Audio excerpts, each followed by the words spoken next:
Bisa dimulai, teman-teman. Nunggu apa ya?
Assalamualaikum. Assalamualaikum. Ini jadi acaranya jam berapa ya? Assalamualaikum.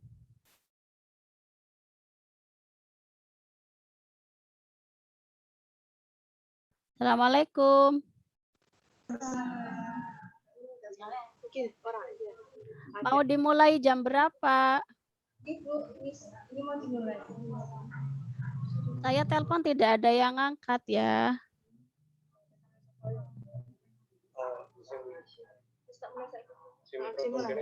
Assalamualaikum warahmatullahi wabarakatuh.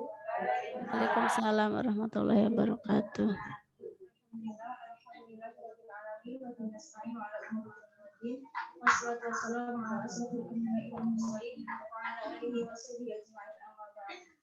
Pertama-tama yang kami hormati untuk Ibu Nina selaku Ketua BKK, yang kedua untuk Ibu Ida selaku Tenaga Kesehatan Kesehatan,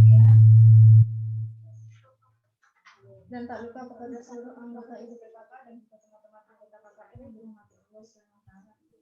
Pertama-tama marilah kita panjatkan puji syukur kita kepada Allah SWT karena rahmat dan hidayahnya kita pada siang hari ini bisa mendatangi acara kegiatan KKN yaitu sosialisasi, edukasi, pemberitaan. Yang kedua, salawat serta salam tetap terlimpahkan kepada junjungan kita Nabi Sallallahu alaihi wasallam.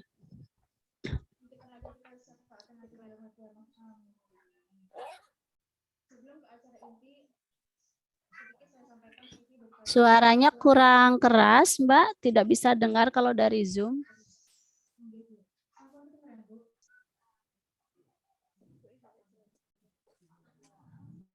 untuk nama pemateri yaitu Ibu Siti Aminah, SSI, MSI, lahir pada tanggal 11 bulan Agustus tahun 1938, merupakan salah satu dosen dalam program studi pengembangan masyarakat Islam Fakultas Dakwah dan Komunikasi di Universitas Islam Negeri Sunan Kalijaga Yogyakarta.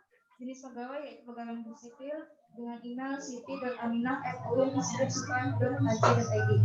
Pendidikan terakhir S2.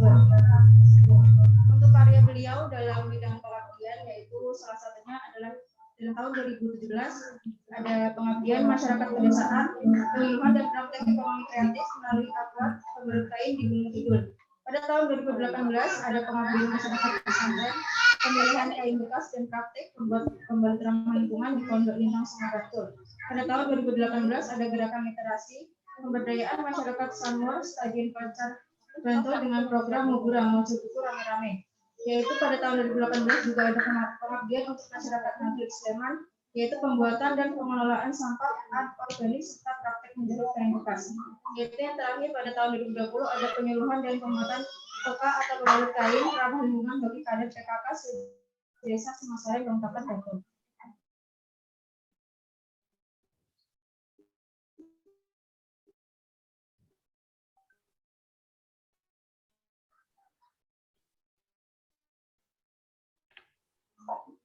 Untuk beberapa penelitian 15 ada penelitian kelompok Prodadisa Yogyakarta. Pada tahun 2016 ada pusat layanan difabel atau PLB dalam meminta syarat.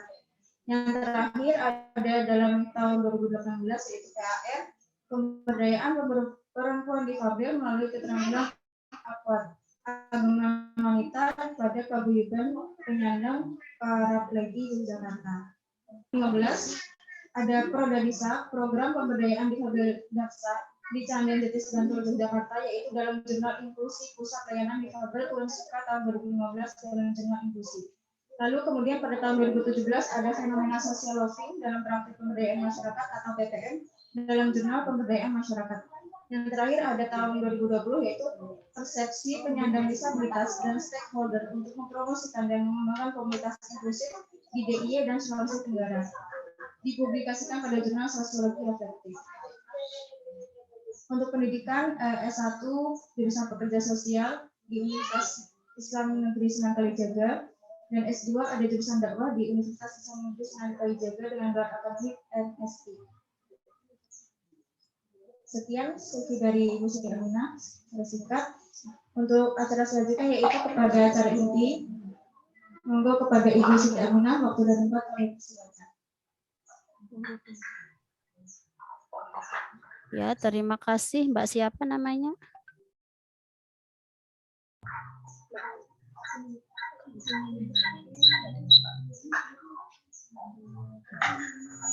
Mbak siapa namanya?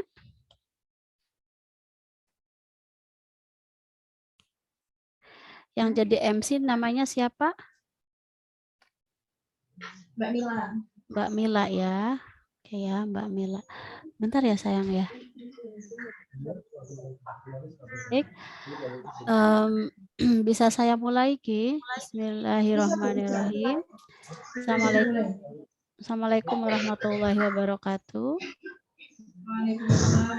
Suaranya kurang jelas atau cukup? Suaranya kurang jelas atau cukup? Sampun jelas Bu. Ampun. Oke ya. Kecil ya. Baik. Alhamdulillahirabbil alamin.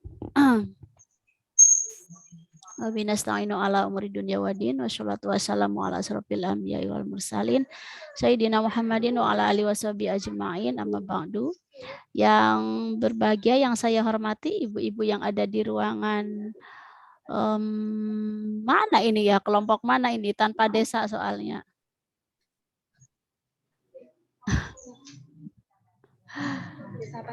Desa mana? Desa Pandean. Oke ya, di posternya tidak ada desa. Desa Pandean itu daerah mana? Pandean daerah mana? Mana? Pandean itu daerah mana? Karanganyar. Wah, hebat ya. Karanganyar, Ngawi. Jawa Timur ya Ngawi itu. Oke ya. Yang saya hormati, mohon maaf kalau komunikasinya nanti agak terganggu ya, karena memang resiko untuk virtual seperti ini. Ibu-ibu yang saya hormati, Bapak Agus Wiono sebagai lurah dari Desa Pandean, kemudian Ketua PKK Ibu Sanina hadir juga di sini. Ibu Sanina hadir? Ada yang bisa jawab? Ibu Sanina hadir? Hadir.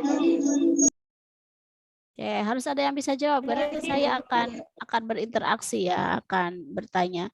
Yang saya hormati Pak RT itu Bapak Samidi Kemudian ibu-ibu yang ada di sini dan Mas Mbak KKN dari Winsuan Kalijaga Yogyakarta, terima kasih sekali lagi.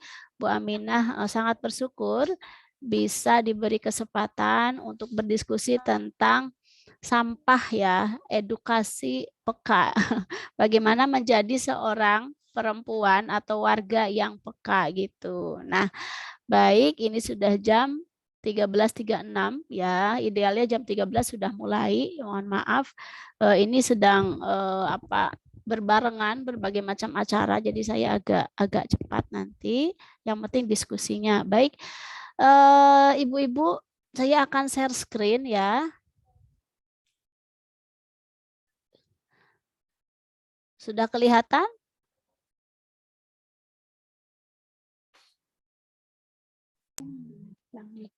Belum Ibu, mohon maaf ini untuk laptopnya masih belum terhubung dengan koneksi internet sebentar. Oh gitu. Terus ibu-ibu warga di sana bisa lihat PPT saya lewat apa? Sebentar Ibu, masih proses. Oke. Lewat share screen. LCD tapi sinyalnya masih ini Bu.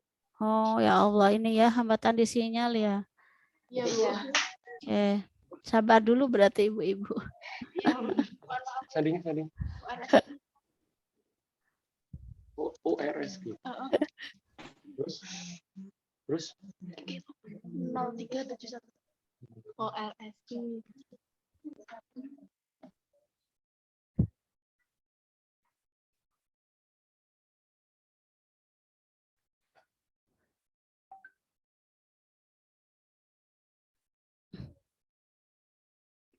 Nanti kalau sudah siap ini ya kabari ya. Ya baik Bu.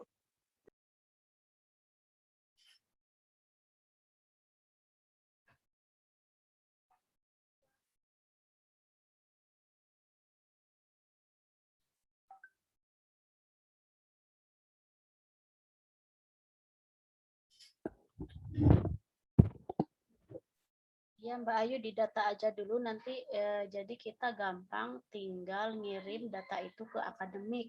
Nah, pasti ada ini sih ada kebijakan nanti ada penambahan misalnya, tapi jangan dibilang dulu ke mahasiswanya ya. Itu aja. Kalau bisa katanya dicoba terus karena server dari UIN itu bagus, mungkin sinyal mahasiswanya atau apa gitu Neng.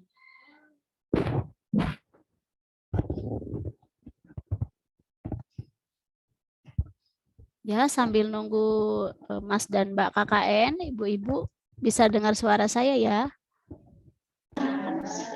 Saged nggih, kita lanjut aja dulu.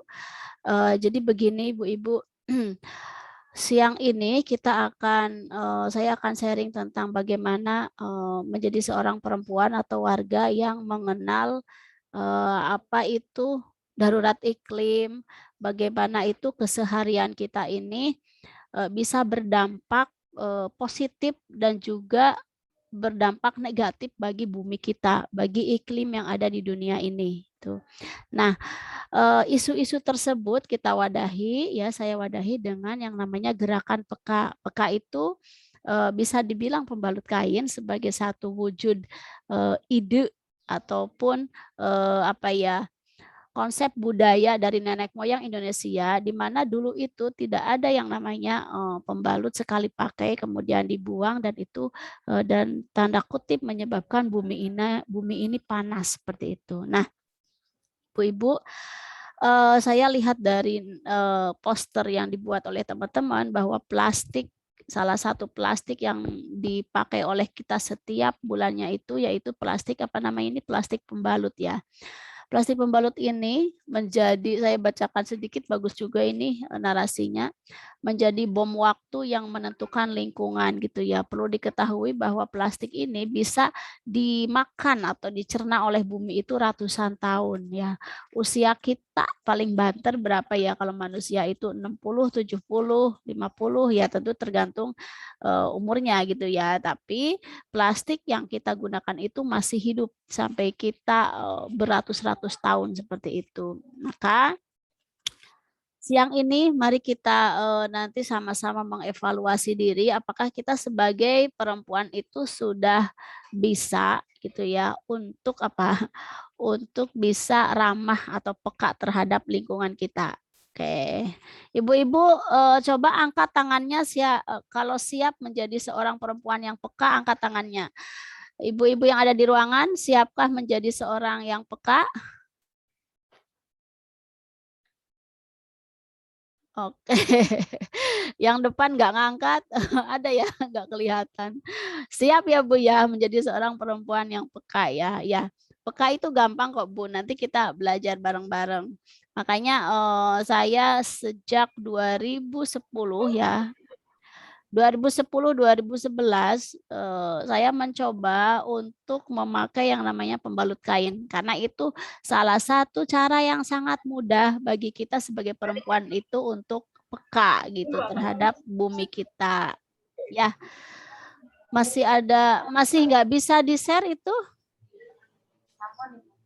Sampun. Oke, kalau sampun monggo bisa lihat saya, bisa lihat ini ya materinya. Nah, ibu-ibu ini beberapa perempuan yang sudah peka. Tadi kita janji untuk menjadi perempuan yang peka terhadap bumi, terhadap diri sendiri, terhadap ekonomi. Ya, salah satunya di pondok pesantren. Pondok pesantren yang sudah saya datangi gitu. Ini pondok pesantren kalau di Gunung Kidul ini Darul Quran. Ada yang ngertos nggak Bapak Ibu? Bapak Ibu, Ibu-ibu. Darul Quran itu pondok pesantren besar ya di Yogyakarta gitu. Nah, kemarin ini sudah mulai pelatihan juga karena bagaimana pondok pesantren itu harus mulai ramah lingkungan. Nah, di Darul Quran tuh 2 hari. Jadi kalau anak KKN yang saya ngundang hari ini tuh rezeki itu biasanya 1 bulan tuh sudah pesen ya. Ini rezeki banget karena mahasiswa saya, jadi saya kenal juga. Jadi saya selipkan nih siang ini bisa sharing di sini. Pondok pesantren yang kedua yaitu pondok pesantren di sini di Bantul. Pondok pesantren Harapan Arisalah ya, Arisalah Bantul seperti itu. Nah, dari pondok pesantren ini masih banyak tempat-tempat lain yang ini ya, yang sudah melakukan gerakan peka ini. Ya, ini di beberapa daerah Klaten. Kalau ini sekilas tentang saya tadi sudah dikenalkan, tidak usah saya bacakan lagi. Nah, hari ini kita akan menjadi perempuan yang peka. Perempuan yang peka ini saya akan bertanya nih, harus ada yang jawab ya, siapapun terserah. Ketika melihat sampah pembalut di kamar mandi nih, coba jawab apa yang akan dilakukan? Melihat kabur. Menemukan pembalut di kamar mandi pasti perasaannya pertama jijik kedua ya. mau pulang juga ragu-ragu karena itu siapa tahan napas juga, kita nggak melihat juga.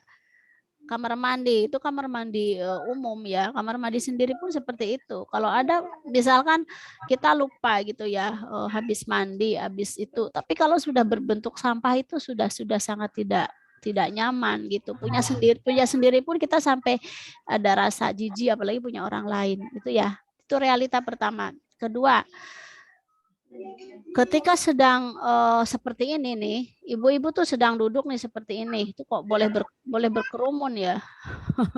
Ibu-ibu duduk di sini.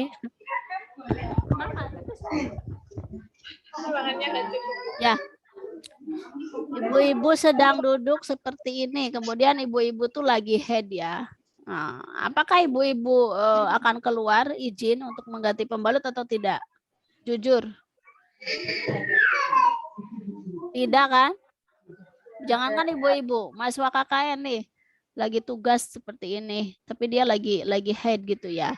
Ketika darahnya sudah penuh, apakah mahasiswa KKN mencoba ke kamar mandi? Tidak. Itu realita kedua. Jadi kita sebagai perempuan itu udah ngerti tersiksa, udah ngerti sampahnya jijik, udah ngerti sampahnya tidak laku, kita tuh masih saja make gitu ya, masih saja tidak mengganti. Itu realita kedua. Realita ketiga, sudah paham tentang suatu pengetahuan tapi kita tidak mempraktekannya. Betul tidak? Banyak sekali kita membaca setiap hari, baca WhatsApp, baca berita, dengarkan berita. Setelah tahu kita tuh diam gitu, sudah tahu bahwa darurat iklim itu menjadi tanggung jawab dunia. Tanggung jawab kita sebagai perempuan, sebagai penyumbang sampah. Saya melakukan penelitian, ibu-ibu, setiap bulan itu 1,4 keping miliar sampah pembalut di Indonesia. Ya, seperti itu. Itu kita tahu bahwa itu sampah dan kita tetap saja menyumbang. Nah, ini nih mahasiswi UIN Sunan Kalijaga yang sudah ngundang saya biasanya harus berubah. Tidak lagi menyumbang sampah pembalut. Oke, Mbak Ayu, Mbak Iis, Mbak siapa lagi? Oh, ibu-ibu diawasin ya, mahasiswa KKN yang undang itu harusnya sudah sadar duluan sebelum ngajak ke masyarakat. Realita itu, dakwah nyata seperti itu. Dakwah itu kita memberi contoh dulu. Seperti itu ya. Oke, yang laki-laki bebas nggak? Enggak, ada juga sampah kuntung rokok macam-macam itu yang tidak bisa dicerna oleh bumi. Oke, kita lihat nanti. Saya lewati, ini ada seorang inspirator dari mana ini, Swedia, teman-teman ya, ibu-ibu. Anak kecil ini mengajak dunia untuk ramah terhadap bumi. Namanya Greta Thunberg ya. Greta ini seorang anak kecil itu. Nah, saya terinspirasi dari gerakannya bahwa semua pembangunan, semua kebijakan itu, ibu-ibu, atau kalaupun di desa itu ada aturan, itu harus selalu include ataupun masuk dengan aturan ramah lingkungan gitu. Misalkan di desa Pandaian itu ada kegiatan pembagian raskin misalnya ya, itu harus selalu ada isu lingkungannya. Bagaimana nih caranya agar bekasnya karung itu tidak dibuang sembarangan misalnya gitu. Jadi selalu ada harusnya seperti itu. Itu yang diajak oleh Greta itu ya. Bagaimana pemimpin yang ada di dunia ini ketika melakukan suatu aturan gitu, dia itu selalu nyantol apa kui isunya lingkungan misalnya gitu. Misalkan anak KKN ini punya program apa Mbak Ayu di sana?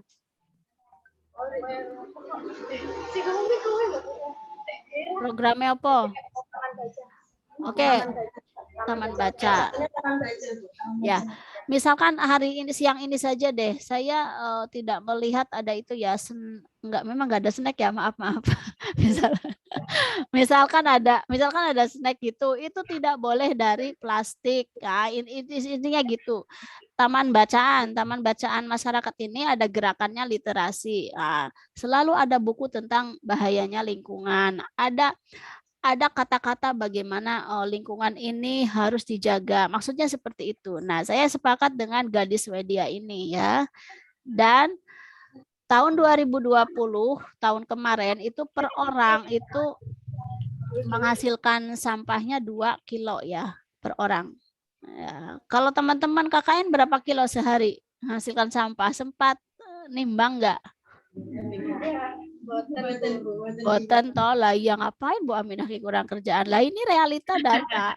Kita ini sebagai penyumbang sampah, kenapa kita tidak merasa bersalah gitu? Ada satu film bagus ya di Instagram, silakan diklik, itu ada tentang iklim itu, bahwa besok itu di dunia ini isinya sampah, manusia itu sudah tidak punya tempat, itu ada itu. Ya, ini Yogyakarta ya yang saya sharingkan. Mungkin kalau di mana di Ngawi itu saya tidak tahu di Ngawi itu berapa sih biaya untuk pengolahan tempat pembuangan akhir. Kalau di Jogja ini 2,2 miliar ya biayanya. Itu duit bukan duit. Coba kalau sampahnya di stop, duit itu bisa kita gunakan untuk yang lain gitu. Nah, volume sampah di Jogja itu bisa nyampe 300 ton per hari. Kalau di Pandaian berapa ya? Ibu PKK ada yang tahu? Cari tahu nggih. Kira-kira satu hari itu berapa ton sampahnya itu?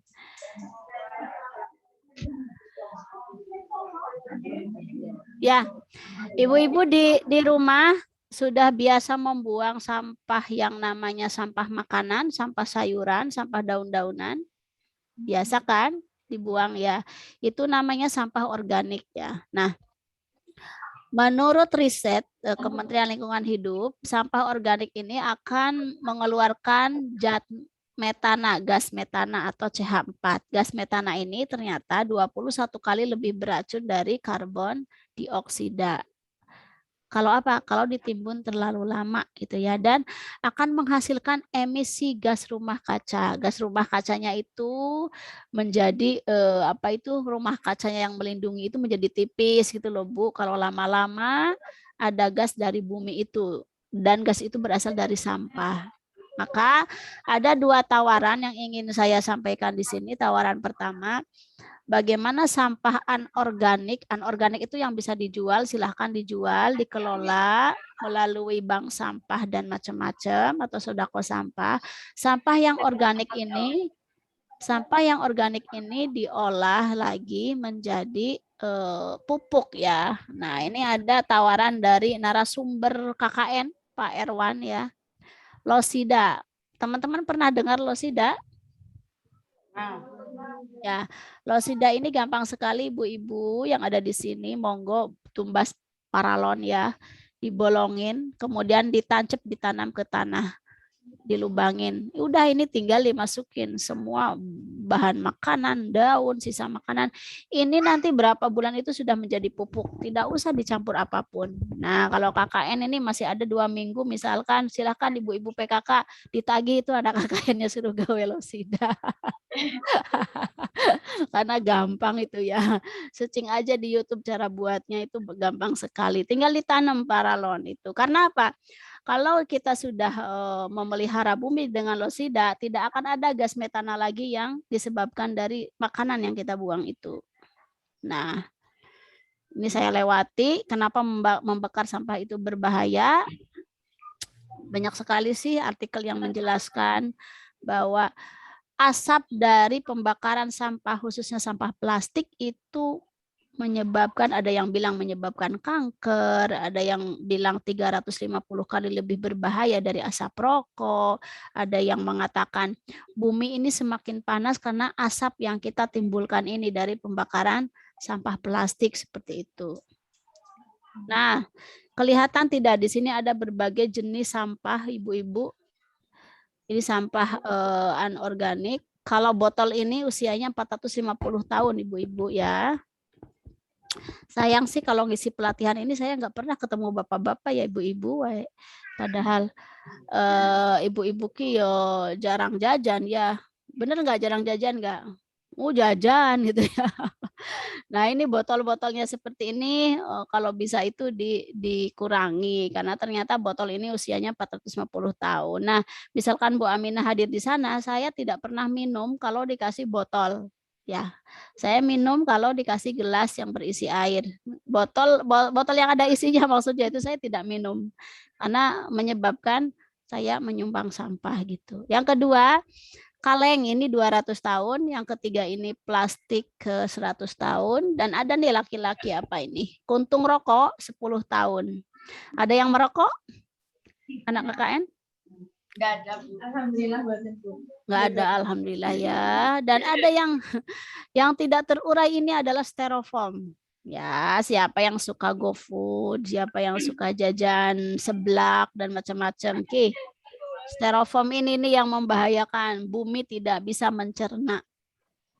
Jadi kita harus mengolahnya, wajib itu. Kira-kira nih teman-teman, kalau sampah pembalut ini masuknya di mana? Seberapa ratus tahun masuknya? 100 tahun. Oke, 100 tahun ya. Ada lagi yang pendapat lain? 200 tahun ki kaleng, masa pembalut dari kaleng? Masa pembalut dari kaleng? Berapa tahun kira-kira pembalut? 450 tahun. Masa pembalut dari botol?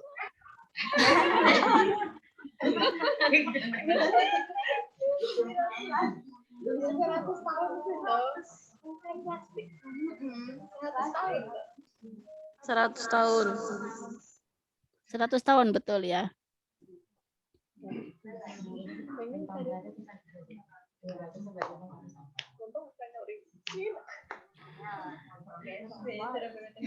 Ya, 100 tahun. Kemudian berita di samping ini nanti bisa di-searching aja. Ini berita tentang bagaimana sih ikan-ikan yang ada di lautan itu yang mati itu isinya apa?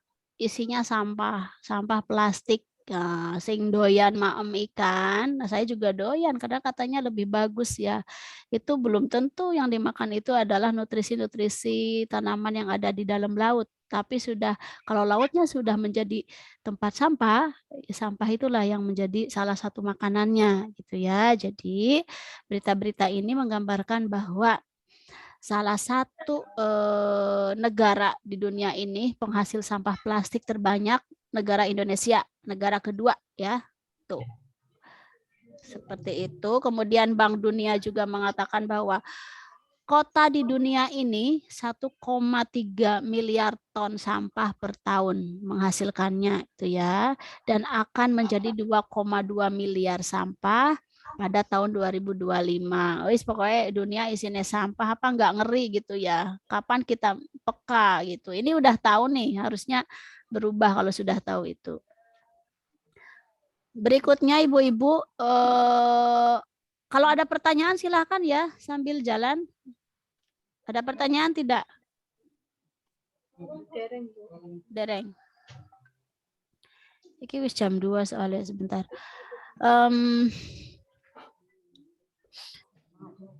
Ini beberapa ada volunteer dari Australia ya. Hana ini dia datang untuk memperhatikan para pengungsi di Bogor waktu itu kena longsor, dan dia belajar untuk apa? Untuk membuat pembalut kain seperti itu. Pembalut kainnya seperti ini ya. Ini ya. Oke. Tetapi saya akan sharing ini yang ada gambar di samping. Ini namanya menstrual cup. Menstrual cup ini rata-rata orang kesehatan pakai seperti ini karena apa? Karena merasa itu lebih sehat secara kesehatan gitu. Kemudian ada juga yang memakai tampon. Tampon ini untuk ketika haid ini mudah juga digunakan. Menstrual cup juga mudah digunakan dan ini tidak menyebabkan sampah ya. Seperti itu. Jadi dipakai terus ini yang namanya menstrual cup ini. Oke. Saya mengajak ibu-ibu di sini untuk mulai stop sampah. Dengan gerakan apa? Kalau di desa itu banyak lahan kosong ya. Silakan lahan kosongnya dijadikan tempat bermain. Ini saya waktu langsing dikit lah dulu 2014. Masih sering main cangkul-cangkulan kalau hari Minggu, ngajak ibu-ibu untuk apa? Untuk mengoptimalkan lahan-lahan kosong yang ada di perumahan. Karena kalau lahan kosong itu dibiarkan akan menjadi sarang sampah. Itu ya. Itu gerakan nyata untuk stop sampah itu. Kemudian ini ada satu video akan saya putar. Mudah-mudahan bisa didengar teman-teman. Anda kaum Hawa, berhati-hatilah dalam memilih pembalut. Bisa dengar? Sakit ya. Mana tadi? Anda kaum Hawa, berhati-hatilah dalam memilih pembalut. Hindari pembalut yang mengandung zat klorin atau kaporit karena bisa sebabkan kanker. Lantas, bagaimana mengenali pembalut yang berbahaya bagi kesehatan? Berikut liputannya.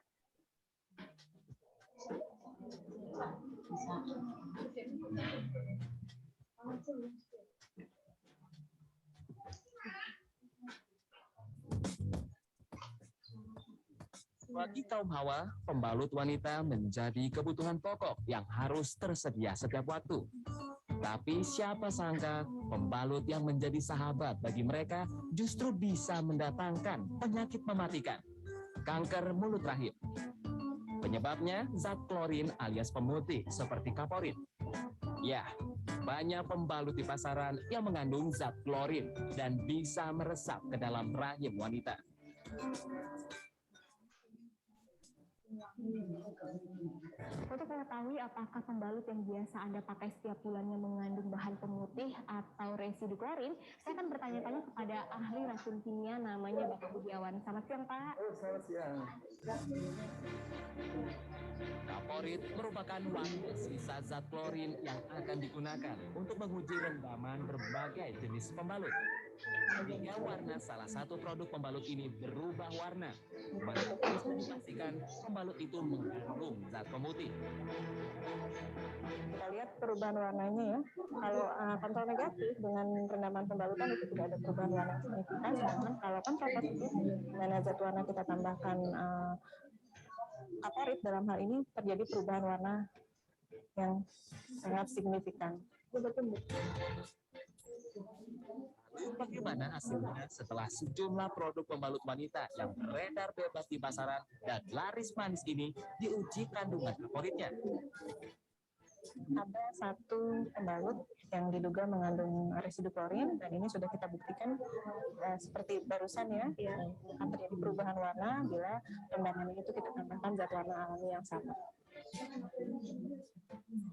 Prinsipnya, pembalut wanita berfungsi untuk menyimpan sel telur yang luruh saat wanita beraktivitas. Selain memberi rasa nyaman, pembalut seharusnya juga mampu menjaga kesehatan organ kewanitaan. Minyak wangi, pewangi, ataukah diberikan pemutih, yang kita takutkan adalah timbulnya reaksi alergi. Dan kalau sudah timbulnya reaksi alergi, maka yang kita takutkan juga adalah timbul keputihan, timbul radang. Bukan hanya itu, akibat penggunaan pembalut yang mengandung bahan pemutih, si pengguna terancam terserang kanker mulut rahim penyebab kematian. Data Yayasan Kanker Indonesia menyebutkan 8.000 wanita Indonesia meninggal dunia akibat kanker serviks atau mulut rahim. Jika memang terbukti mengandung kaporit yang mematikan, pemerintah harus segera menarik produk pembalut wanita itu dari pasaran.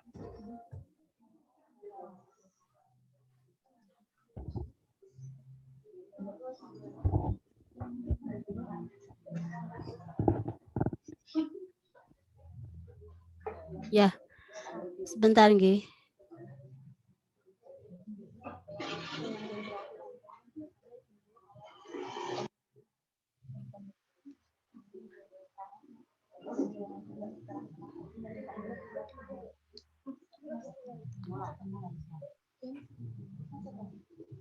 Sudah dilihat teman-teman? Ampun. Tadi yang didapat itu apa itu yang kata-kata terakhir?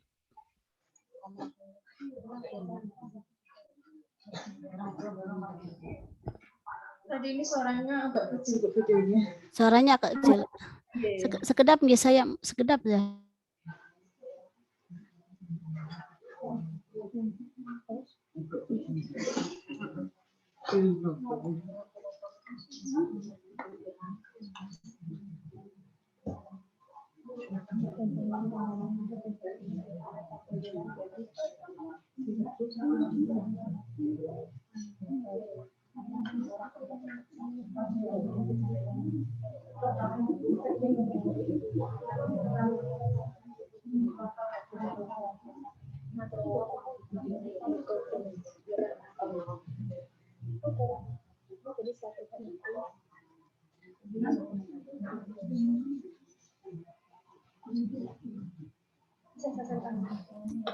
Oke, mohon maaf ya, ini karena lagi ngisi pengisian KRS jadwalnya prodi saya dan saya kaprodi, jadi agak ini banyak yang trouble. Mohon maaf.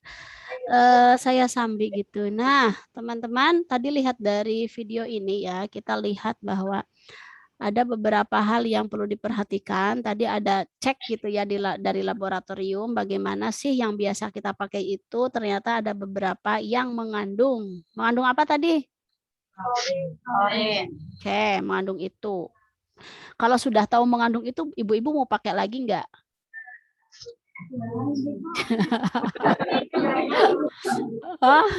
Mau pakai lagi enggak kira-kira? Kalau masih mau pakai, ngapain pelatihan? Berarti belum sadar dong. Mau pakai lagi enggak ibu-ibu? Yang punya warung di sini langsung, wah Bu Aminah, gara-gara Bu Aminah warungku nggak laku. Nggak laku pembalutnya.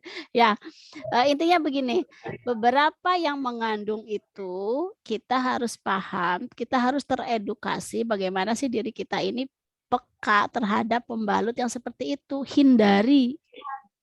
Kalau tidak dihindari, pakailah yang paling aman. Ada aturannya, pakai pembalut itu yang paling aman. Maksimal 2 jam. Gitu ya. Atau bagaimana darah itu lama berada di misfi kita ini dengan catatan aman itu seperti apa. Nah, nanti saya akan diskusi itu. Oke ya, selanjutnya. Ini beberapa, Kak geser dulu Kak. Ini beberapa mahasiswa ya yang saya teliti tadi, dia bilang bahwa mereka bilang bahwa per bulan itu 20 keping. 20 keping itu ya sampah ya. Kemudian saya lewati saja.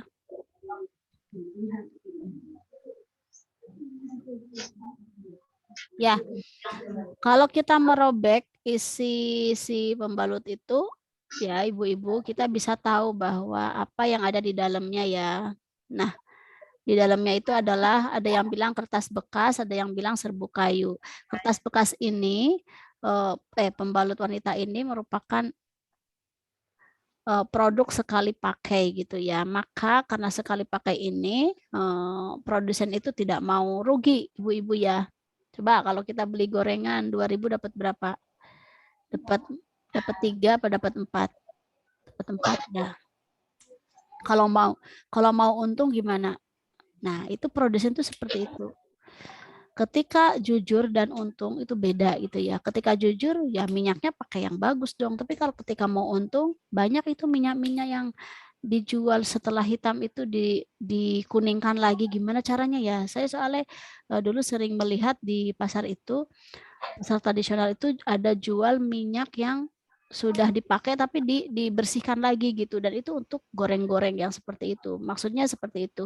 Ketika bahan baku itu tidak dalam tanda kutip bermutu, tentunya hasilnya pun tidak bagus gitu. Nah, di dalam sini kalau lihat di gambar ini ibu-ibu, yang tadinya hitam, coklat, krem menjadi putih, boleh dipakai sebagai pembalut, boleh.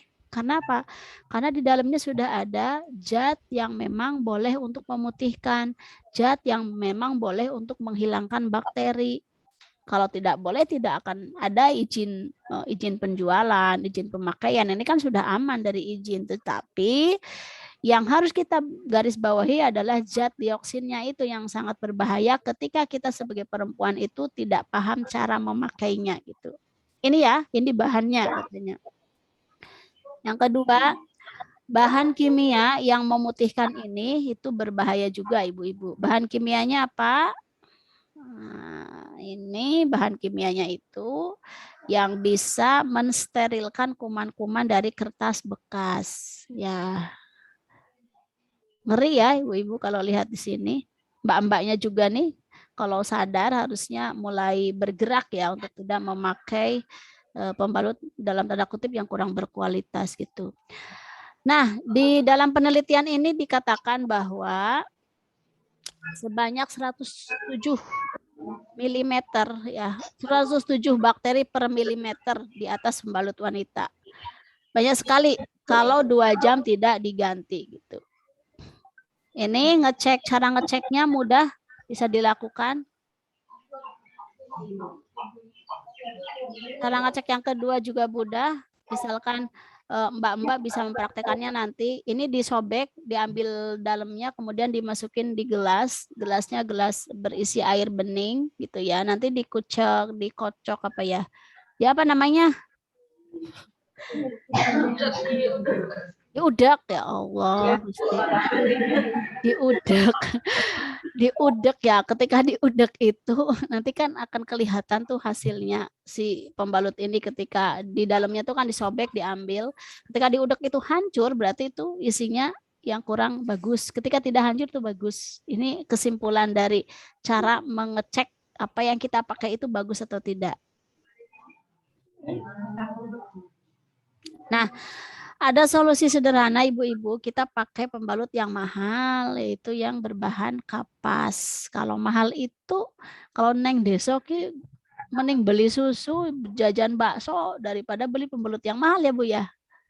Atau Wong aku misalkan gini, aku sehari-hari aja buat beli misalkan buat beli beras aja kita masih mencari gitu ya. Ngapain kita misalkan beli pembalut yang mahal itu ya. Nah, ini problem wanita, tetapi kita diam saja. Mau beli pembalut yang sehat nggak bisa karena mahal. Kita juga, tetapi kita masih tidak merdeka nih. Kalau masih ada konteksnya kemerdekaan, kita tuh belum merdeka karena kita itu sudah tahu itu berbahaya, kita masih memakainya, berarti kita tidak merdeka. Kita terjajah dengan pengetahuan kita sendiri. Kita terjajah dengan ekonomi kita. Kita ekonominya nggak mampu tuh beli yang mahal. Kenapa kita tidak pakai yang seperti nenek moyang? Akhirnya kan gitu. Nah, ini ada solusi nih. Kain yang kita pakai sehari-hari itu sangat aman. Kain kaos lembut atau seperti sapu tangan yang lembut itu boleh, seperti parnel bayi boleh dipakai untuk pembalut. Dicuci ulang. Dicuci ulang, sehat, tidak menyebabkan sampah, dan itu ekonomis, gak harus jajan gitu ya. Makanya hadirlah yang namanya peka. Nah, peka ini kayak gini. Kalau dilipat cantik sekali kan warnanya. Kelihatan nggak? Ini. Ya. Ini lapangannya. Ini juga bawa contohnya. Nah, udah ada yang bawa contohnya? Contoh yang kami bawa bisa dipegang. Ini Bu, masih baru Bu. Itu contohnya, lihat dari apa contohnya?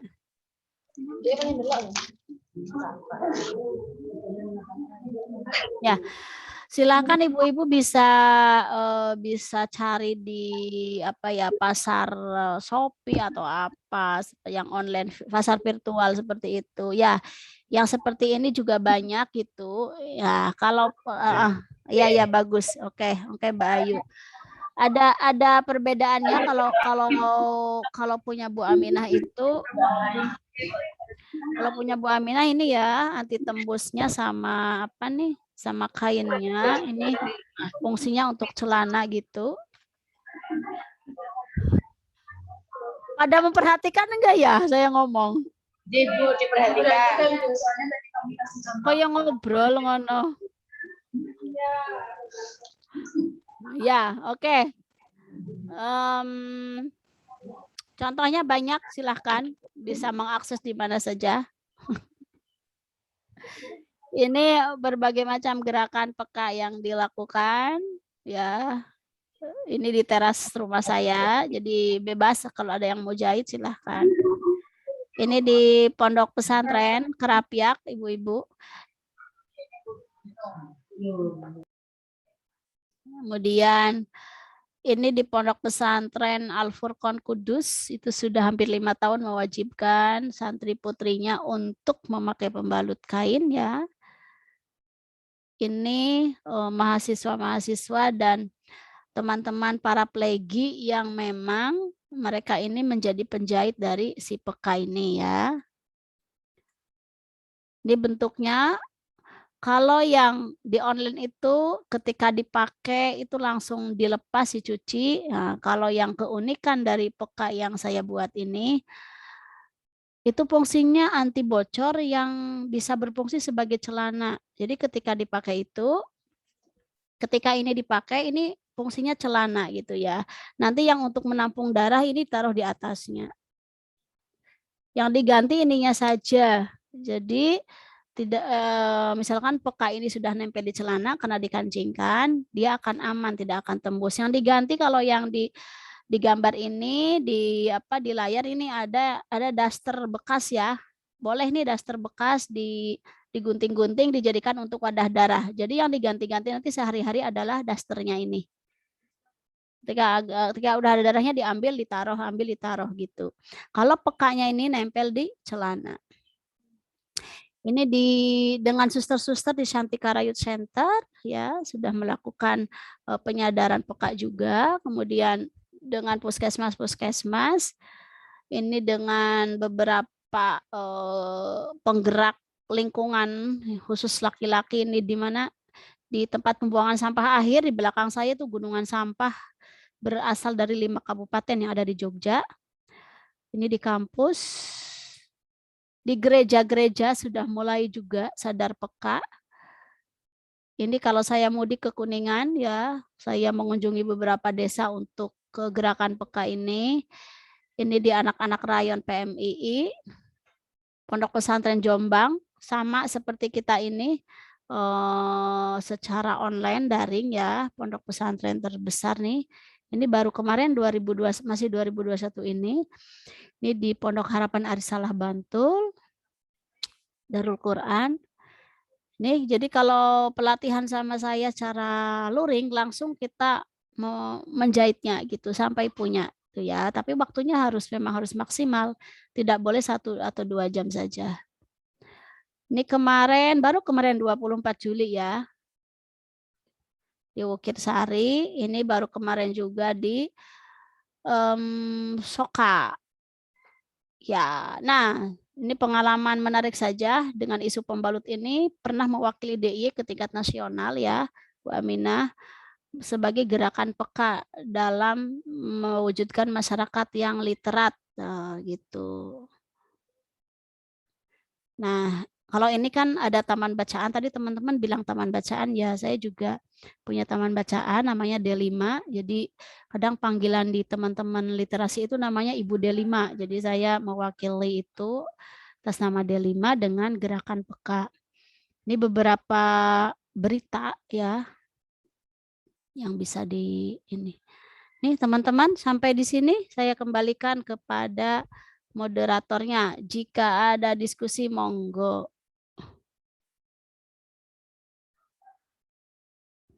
Memberikan wawasan mengenai pembalut kain. Untuk selanjutnya saya lempar kepada panjenengan Ibu kalau misal ada pertanyaan atau kritik atau bagaimana bisa monggo. Angkat tangan, oke.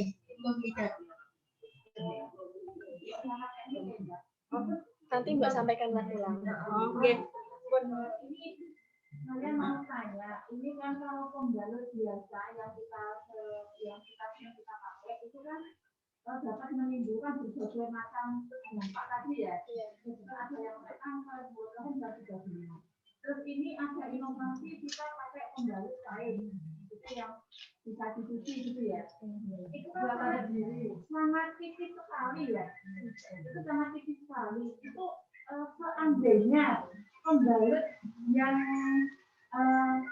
kita beli dimasukkan ke situ, ditaruh di tengah-tengah itu, atau apakah efeknya, dampaknya itu seperti kalau kita memakai pembalut yang tidak ada alatnya ya? Ibu Dr. Siti Aminah, ini tadi salah satu dari ibu BKK bertanya untuk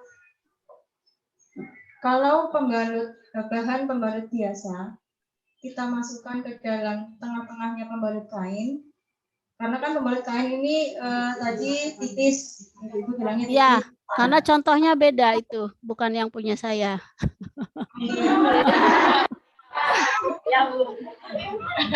Lanjut.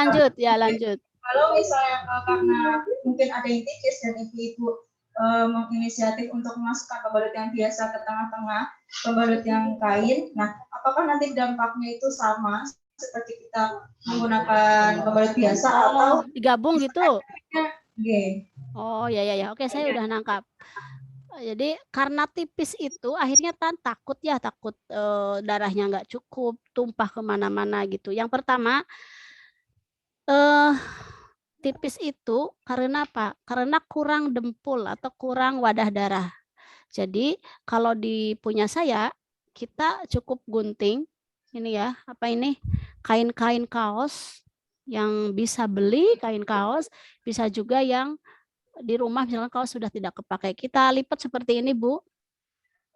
Ketika kita butuh banyak darahnya, ini kan ditumpangin nanti Bu. Kalau punya saya ini anti tembus, dikancing di celana. Ntar saya stop dulu deh biar kelihatan.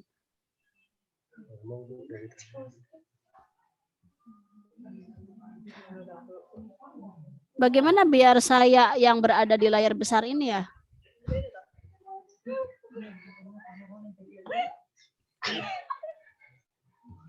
Oh, teman-teman di mute dulu biar saya ada di sini.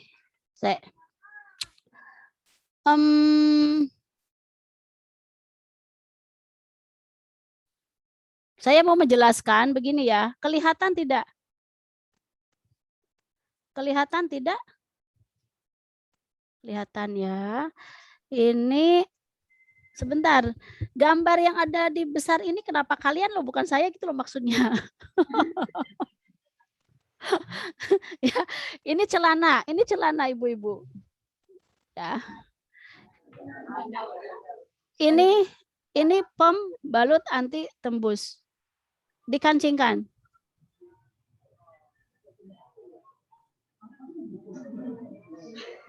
Bentar ya, kita kancingkan dulu.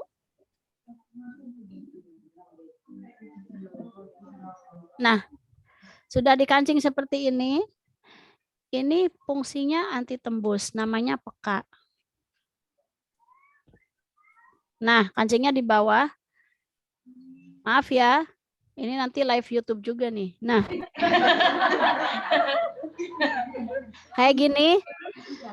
Kenapa tipis ya? Karena ini saja. Kalau yang di online itu seperti ini ditambahin kayak busa-busa gitu. Jelas itu akan mempersulit, ribet. Jadi ketika ini sudah kena darah, dilepas, dicuci, dipasang lagi, dilepas. Enggak. Kalau yang peka ini tidak. Ini enggak usah dilepas. Ini bukan udah darah. Bisa lebih tebal. Kita tambahkan ini nih. Ini kain yang bisa diambil di rumah. Kalau memang kita butuh tebal, ditambahkan lagi 2.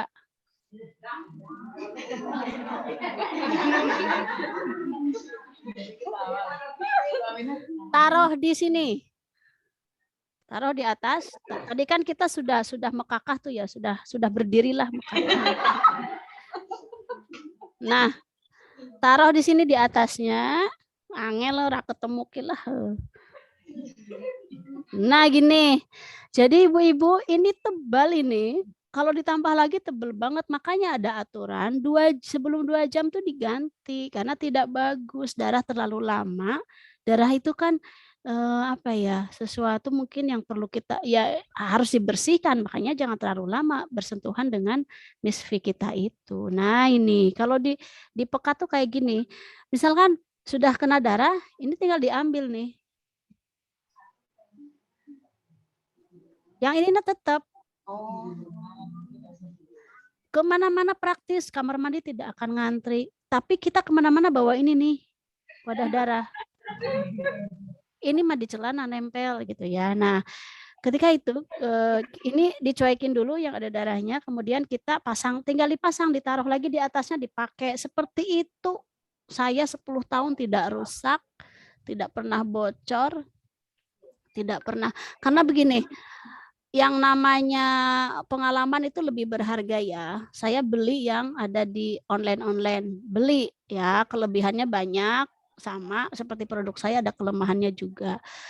Ketika kita pakai yang langsung tebel itu kan nyucinya tuh susah ya yang tebel itu. Kalau musim hujan nih tebel kayak gini, kalau musim hujan dijemur enggak kering gitu. Tapi kalau lembaran kain gini Bu-ibu, ini dijemur gampang, dicuci juga gampang. Oh, darahnya sebelah sini tinggal kita fokuskan. Jadi saya sarankan ibu-ibu pakai kain kaos yang bisa dilipat-lipat sendiri. Nanti pekaknya itu bisa jahit ya, atau bisa kontak saya. Bu Aminah pesen 50 lusin, siap gitu ya. Saya punya penjahit. Saya tidak jualan Bu, makanya saya ngajarin cara jahit gitu ya. Tapi saya punya penjahit yang saya berdayakan gitu. Kalau jualan nanti saya sugih deh. Gak enak itu kalau jadi orang sugih gitu. Seperti itu. Bagaimana tadi pertanyaannya? Karena yang kain itu tipis, kemudian digabung dengan yang biasa itu namanya. Ya itu namanya ini mengotori bumi iya. mau berubah tapi tidak berubah gitu loh, sudah dikatakan. Sudah pakai pembalut kain tapi tetap memakai yang ada di warung. Buminya jadi kotor, kita juga kulitnya jadi tidak bagus karena tadi ada zat-zat tadi kan. Tuh. Jadi maksudnya gini, boleh malah dibalik seperti ini. Ini di bawah, kainnya yang di atas itu menurut saya boleh karena yang bersentuhan langsung dengan kulit adalah kain. Itu boleh. Misalkan ini untuk anti tembus gantinya peka. Kalau seperti itu bisa gitu. Tapi kalau dibalik kainnya di bawah, ininya yang di atas itu sama saja. Zat dioksinnya itu yang kita makan itu. Yang makan bukan mulut kita ya. Yang makan jelas tubuh kita itu. Itu seperti itu ya Ibu tadi yang bertanya matur nuwun, yang jelas kalau tidak dicoba itu kita tidak akan tahu. Saya itu mendapatkan masukan dari konsumen-konsumen dan semakin bagus masukannya. Oh iya teh ini yang kurang tuh ini kancingnya jangan seperti ini, saya rubah lagi. Kalau dulu itu kan wadah darahnya itu tebal. Kalau tebal itu musim hujan nggak bisa kering teh. Akhirnya saya rubah dengan selembar kain atau beli sapu tangan ya, sapu tangan yang 5 ribuan tuh loh Bu, yang dari bahannya dari handuk halus itu bisa untuk wadah darah. Untuk dilipat-lipat gitu, dan jemur pun tidak ketahuan kalau itu pembalut tuh, ngertinya sapu tangan kok bapaknya nganggo misalkan. Itu ya. Seperti itu. Ada pertanyaan lagi? Dibatasi 2 lagi ya Neng. Ini ada acara, mohon maaf. Karena Bu Siti Aminah masih ada acara lagi. 2 lagi silakan pertanyaannya. Yang mau bertanya tentang peka atau yang lain?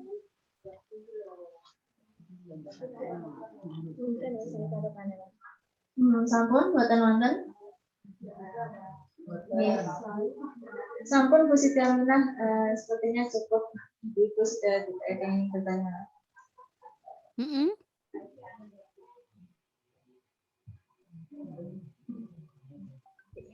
Sampun? Sampun. Dari KKN ada yang mau ditanyakan?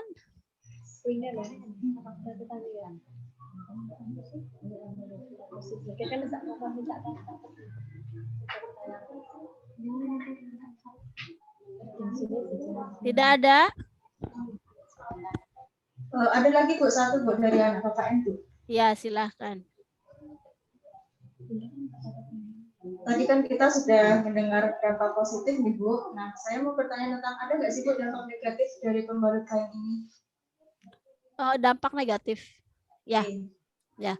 Yang pengalaman saya, kalau tulisannya belum ada ya, tulisan jurnalnya. Pengalaman saya gini, di tahun ke-4 ke-5 saya kalau lagi nyetir itu gini, kok panas gitu ya. Oh itu berarti kainnya harus minta diganti. Itu kayak baju kita loh. Kalau baju kita terlalu lama mungkin nggak enak ya. Pembalut kain pun gitu. Harus ada ini orang yang khusus, jurusan apa ya kira-kira yang ngerti tentang kain ini. Usia bagusnya itu berapa tahun? Itu harus dibongkar itu ilmunya. Kemudian kain kaos itu bagusnya dipakai itu berapa tahun? Itu harus ada. Saya belum ketemu itu orang yang bicara itu. Tapi kalau Bu Aminah rasakan, waktu tahun ke-4 itu, misalkan kita lagi haid, saya perjalanan dari kampus, itu kalau nggak segera diganti itu panas. Kemudian saya ganti dengan pembalut yang baru, dengan kain yang baru itu enggak. Tuh ya. Kalau dampak negatif lainnya, apa ya? Secara alam terlindungi. Secara kesehatan banyak loh testimoni, walaupun saya bukan dokter itu pada bilang, aku kok jadi nggak sakit ya teh, aku kok jadi lancar. Yang tadinya iritasi nggak iritasi, itu yang dampak yang jelas itu ya. Yang dampak, ada bapak-bapak yang bertanya waktu kunjungan ke rumah saya dari Tulung Agung, Bu Aminah berdampak nggak pada ini? Pada laki-laki maksudnya gitu, ketika pakai pembalut kain itu ibu-ibu jadi berubah enggak misalnya gitu, berubah apanya? Nah, saya jawab enggak Pak, malah jadi bersih, jadi bagus gitu ya. Yang tadinya iritasi kan jadinya gatel, jadi hitam gitu ya. Kalau ini kan jadi bagus, Jadi tetap cantik itu, mukanya glowing, bawahnya juga glowing gitu ya. Itu yang nggak ada dampak mungkin harus orang yang ahli kain deh yang bicara ini kalau Bu Aminah rasakan gitu. Semakin kita rajin memperhatikan nyucinya gimana, kemudian disetrika juga boleh ya. Ada yang bilang pembalut kan nggak boleh disetrika. Kalau saya setrika aja kayak baju lah, kayak pada biasanya gitu. Dan cara-cara perawatannya kalau bisa pakai sabun bayi nyucinya, pakai sabun mandi itu darahnya cepat hilang, jangan pakai deterjen, isop panas gitu ya. Lama-lama kainnya cepat rusak. Tapi kalau pakai sabun yang mengandung minyak kayak sabun bayi itu lembut gitu ya, enak gitu. Seperti itu Mbak, dampaknya apa ya? Ya paling itu kalau yang risihan itu duh kok ada pembalut lagi direndam gitu. Hanya pikiran saja sebenarnya. Sebenarnya tidak ada. Kita sendiri harus menciptakan pembalut yang disugesti sangat bagus. Makanya saya menciptakan pembalut itu warna-warni, cantik, bagus. Kemudian kalau ngerendam itu pakai ember khusus, jangan digabung lah. Misalkan digayung direndamnya, aduh, jangan ya gitu ya. Rendamnya ya di ember khusus itu. Itu mungkin teman-teman ada lagi? Tidak ada? Kalau tidak ada saya tutup dulu ya. Ibu-ibu yang ada di Desa Pandean, matur nuwun sekali lagi ya. Mudah-mudahan suatu saat saya bisa bertemu ya, bisa ke sana dan bisa melakukan praktek pembuatan pembalut secara langsung seperti itu. Pada teman-teman KKN ya, silakan teman-teman berubah. Ini perintah perintah dari saya. Silakan berubah karena pada prinsipnya orang yang mau jualan saja, jualan peka itu tidak saya izinkan kalau dia belum pakai. Karena sama saja membohongi konsumen gitu ya. Coba tanya tuh orang yang punya pabrik pembalut. Dia pakai pembalutnya enggak? Kalau enggak bohong gitu ya. Karena ini membahayakan orang lain tapi diri sendiri tidak memakai misalnya gitu. Mudah-mudahan bermanfaat. Sekali lagi, Ibu-Ibu mohon maaf jika banyak kekurangan. Jika ada hal yang salah, boleh ya di cross check, dikasih masukan. Nanti saya akan share hasilnya di YouTube saya.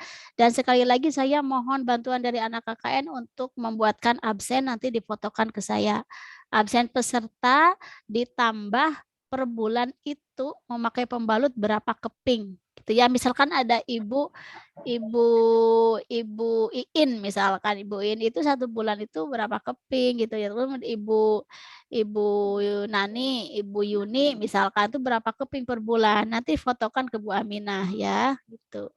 Terima kasih. Saya akhiri. Wabillahi taufik walhidayah. Assalamualaikum warahmatullahi wabarakatuh. Waalaikumsalam warahmatullahi wabarakatuh. Terima kasih materi wawasan ilmunya kepada kita semua.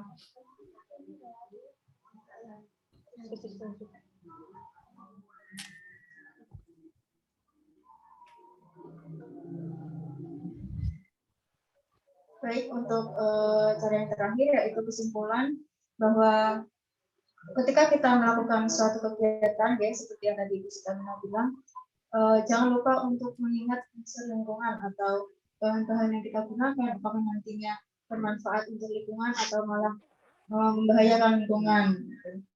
Untuk pemilihan bahan-bahan sebaiknya kita memilih bahan-bahan yang lebih efisien, ekonomis, juga ramah lingkungan untuk menghindari sampah plastik yang berlebihan yang selama ini selalu kita gunakan. Oke, meskipun memang susah karena memang selama ini kan hampir rata-rata bahan rumah tangga yang kita gunakan memang menggunakan plastik ya Bu. Tapi nggak apa-apa, pelan-pelan kita berubah. Ini juga demi bumi kita, demi Indonesia kita, karena demi kemerdekaan guys. Ya, selanjutnya untuk cara mengecek pembalut tadi saya ingatkan kembali cara mengecek pembalut yang bagus atau tidak, pembalut yang keluar warung ya, itu ketika dilarutkan, ketika dibuka disobek. Nah, ketika bahan itu dilarutkan, kalau dia mudah larut atau mudah hancur berarti buatan saya. Apabila dia masih kondisi utuh, masih kental seperti itu, berarti pembalut itu masih bisa dikatakan bagus untuk digunakan dengan catatan maksimal pemakaian 2 jam. 2 jam, setiap 2 jam sekali berarti kita harus ganti untuk mencegah itu tadi ya bahayanya dari pembalut biasa. Lalu untuk bahan-bahan pembalut kain tadi sudah kita katakan bisa dari panel bayi atau bahan kaos, juga ada setrika bekas itu bisa digunakan sebagai wadah daerahnya ya, dari wadah daerah kecil seperti terpisah pembalutnya ada, pembalut kainnya ada, nanti ditimpa lagi dengan pembalut kain yang dari kaos, dari bahan dasar guna. Nggak seperti tadi Bu Ida yang khawatirkan, Bu Ida kan khawatir kalau tembus nggak Bu, nah nanti bisa tumpuk-tumpuk matanya bahan tadi. Dan keuntungannya dari pembalut kain ini jelas dia tidak mengeluarkan banyak biaya, bisa dicuci ulang, ekonomis, dan ramah lingkungan, tentunya mengurangi sampah plastik.